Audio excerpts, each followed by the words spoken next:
Well, Fire Arc, we have a lot of hard lessons that we learn here.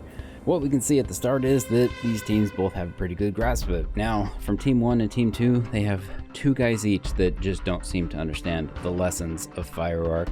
And this one medium tank is going to learn really quick that you screw around, you're going to find out. His buddy to the south of him in the same block, quickly learning the same lessons. Now on the opposite side, Team 2, they have a guy that's gonna learn that hard lesson as well here in a second because he's about to get lit up.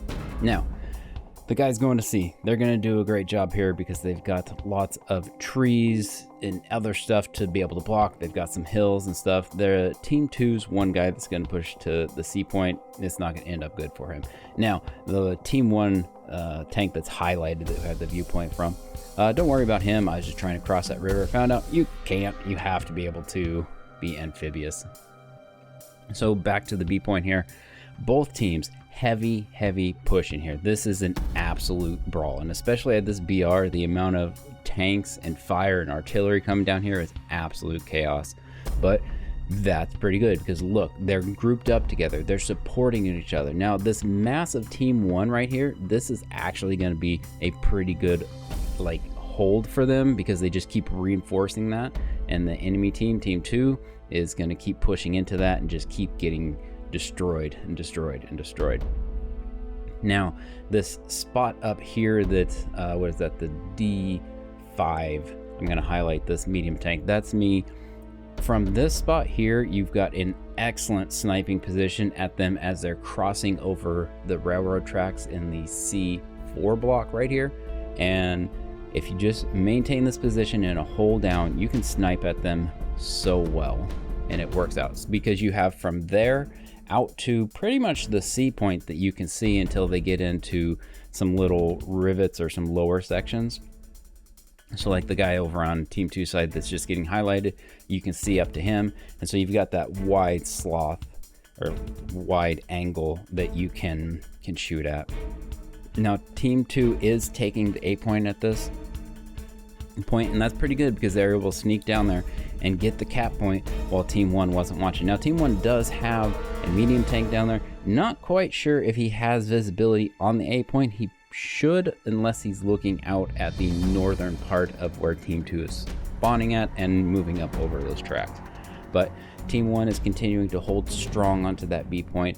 I'm continuing to snipe out there, and from this point we can kind of see that Team 2 is starting to run out of steam. They're spreading themselves out too much. You can see that they're just one after another, they're just feeding into the machine and they're not supporting each other. When you're in a situation like this, you want to step back and be able to look, especially in Fire Arc at this section here. You want to be able to look and try to see something, anything. If you've got thermals, any kind of plume, whatever. If not, you need to reassess and try to figure out. Now, Fire Arc is a hard problem because B is the high ground. Both teams have to go up a hill to get to the B point.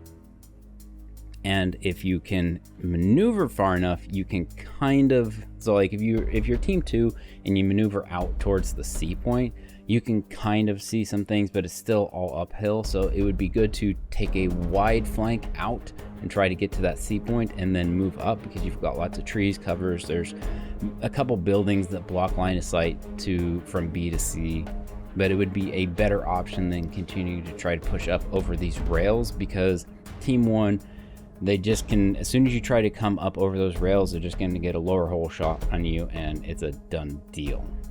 But really, either way, either team, whoever takes the B point and pushes past their, past the B point and into that last line of the village, it's a done game because you can't get out of spawn. This map needs a hard rework. It needs like a secondary village, or they just need something to make blocking so that you can't just see straight into the spawn from the B point. And really, the B point can see and overwatch into the A point and the C point, so why would you go anywhere else? Honestly, they just need to cut both of the second spawns and make it so that there's only that middle spawn, and everyone just needs to rush to the B point because nothing else matters. And then if you're on a conquest map and there's only the A point, God, that is such a pain in the butt map to play.